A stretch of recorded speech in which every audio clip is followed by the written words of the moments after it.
행안부 장관님께 묻겠습니다.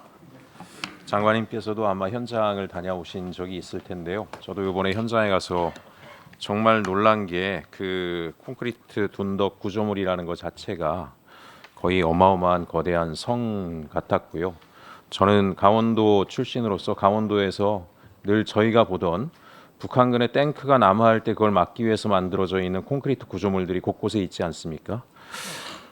그게 연상되는 구조물을 공항 한복판에 대한민국 정부가 공항 주변에 살고 있는 민간인들한테 건물 지을 때도 그렇게 고도 제한까지 엄격히 규제하는 바로 그 정부가 공항 안에 언제든지 비상사태가 벌어질 수 있는 바로 그 공간 안에 이런 거대한 구조물을 만들어 놨다라고 하는 것 자체가 상식적으로도 잘 이해가 가지 않았고 굉장히 비정상적인 어떤 외압이나 사적 이해관계에 의한 어떤 부당한 일들이 개입되기 전에는 이런 일이 벌어지기는 어려운 일이다라고 하는 저 나름의 확신을 좀 갖게 됐습니다.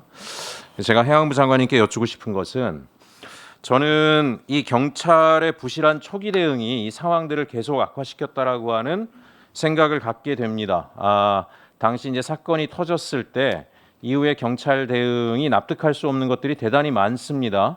우선 윗선부터 보게 되면 박상우 장관에 대해서는 입건을 했지만 원희룡 장관에 대해서는 당시 이 구조물이 만들어지는 시기에 장관직을 수행한 자로서 당연히 수사를 하고 입건해야 되는데 지난번에도 질문했는데도 하지 않았어요. 유력 정치인 출신이었기 때문에 박상우 장관은 아마 공무원 출신으로 알고 있습니다. 그래서 유력 정치인이니까 아예 당초부터 외압에 의한 것인지 수사 대상에서 빼버리지 않았는가라는 생각들을 하게 됩니다. 결국 당시 초기 경찰은 최소 수준으로 이 사건을 꼬리 자르기 하고 덮어버리려고 했다라는 저 나름의 의혹과 정황적 증거들을 계속 발견하고 있습니다. 그래서 행안부 장관님께 먼저 요청드릴 것은 반드시 경찰의 초기 대응에 대해서는 수사가 필요하다라고 생각을 합니다.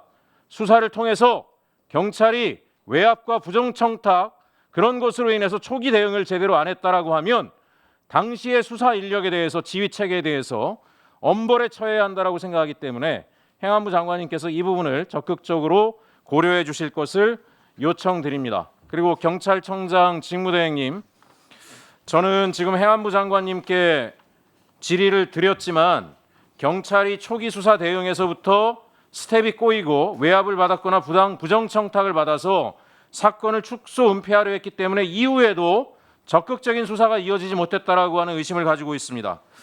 그 PPT 자료를 좀 보시게 되면 국토부 관련해서 한번 보십시오. 자, 왼쪽에 보면 초창기 25년 5월에는 장관 등을 입건을 했습니다. 그러나 항공안전본부 국토부 관계자에 대해서는 정권이 바뀌고 9월 이후에 입건 처리를 합니다. 당연히 이 둔덕 설치라고 하는 것의 불법성이나 외압 여부에 대한 수사를 해야 된다라면 초기부터 관련 국토부 관계자들에 대한 철저한 수사가 있어야 되는데 누구를 입건했나 보니까 이것조차 저는 의혹이 갑니다. 공항 운영 증명 발급하는 담당자 하나 둘 셋 넷 네 사람만 입건했습니다. 무슨 얘기냐? 규정을 살피지 않고 공항이 운영될 수 있도록 인가를 내준 업무를 담당한 국토부 공무원들만 조사를 하고 입건을 한 겁니다. 이건 뭐겠습니까? 국토부의 책임을 단순 과실 수준으로 떨어뜨려 놓으려고 이렇게 사건 처리를 하지 않았나라는 생각이 듭니다. 실제로 누구를 수사해야 되느냐? 오른쪽에 보십시오. 공항정책관 22년부터 23년 사이에 일했던 항공안전정책관으로 직책명이 바뀌었습니다. 항행위성정책과 국토부 소속 구간 직제기관 시행규칙에 보면 항행위성정책과장의 역할이 항행시설의 설치 및 기술 기준에 관한 사항으로 명시되어 있습니다. 둔덕 설치에 누가 실질적으로 개입했는지에 대한 수사가 이루어져야 되는데 담당 공무원들에 대해서는 일체 수사도 이루어지지 않고 입건된 자도 없습니다. 지금이라도 당장 수사를 해서 관련자들을 적극적으로 혐의를 찾아내야 된다고 저는 생각을 하고 만약에 실질적으로 외압에 관여했거나 이런 정부의 권고 기준에 어긋나게 이 어마어마한 콘크리트 둔덕 설치를 허가하거나 강요한 자가 있다라면 엄벌에 처해야 한다라고 생각을 합니다. 또 하나 제가 경찰청장님한테 직무대행께 말씀드리는데 당시에 보니까 그 네 군데 공항이 동시에 이 일이 진행됐습니다. 23년도에 개보수공사가 여수공항, 울산공항, 무안공항, 항공기술훈련원까지 이 네 곳이 전부 다 설계사는 동일하게 안세기술입니다. 시행사는 동일하게 대양정보통신입니다. 감리회사는 동일하게 문엔지니어링입니다. 제가 우려가 돼서 먼저 말씀드리죠. 국토부에 물어보면 이렇게 답을 하겠죠. 한꺼번에 공사를 해야 비용을 아낄 수 있기 때문에 한꺼번에 패키지로 공사를 한 거다. 이 정도 수준의 답변은 누구나 할 거다라고 생각을 합니다. 반드시 수사를 해서 이 관련 기업들이 국토부와 유착관계가 없었는지 또는 국토부 출신 관련자들이 이 해당 기업에 직간접적으로 이해관계에 연계돼 있지 않는지 철저하게 수사를 해야 된다는 말씀을 다시 드리겠습니다. 그 다음에 또 하나 공항 구조물 변화에 대해서 둔턱이 설치되고 로컬레이저가 개보수된 상황에 대해서 항공정보 공유망에 올리지 않았습니다. 공유망에만 올렸어도 각 항공사와 조종사들이 관련 사항들을 인지할 수 있었습니다.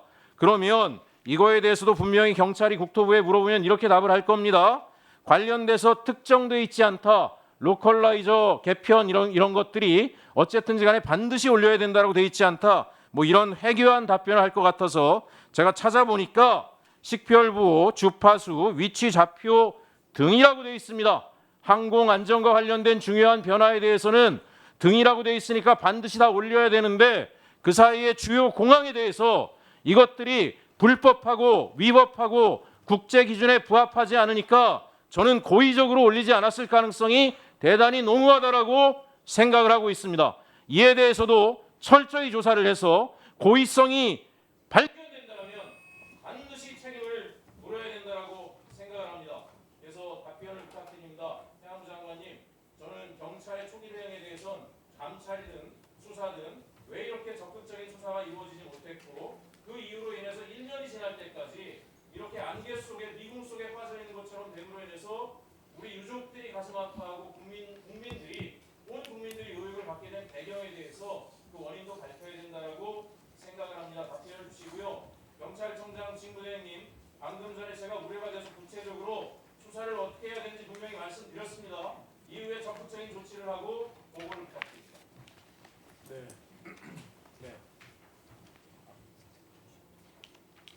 네,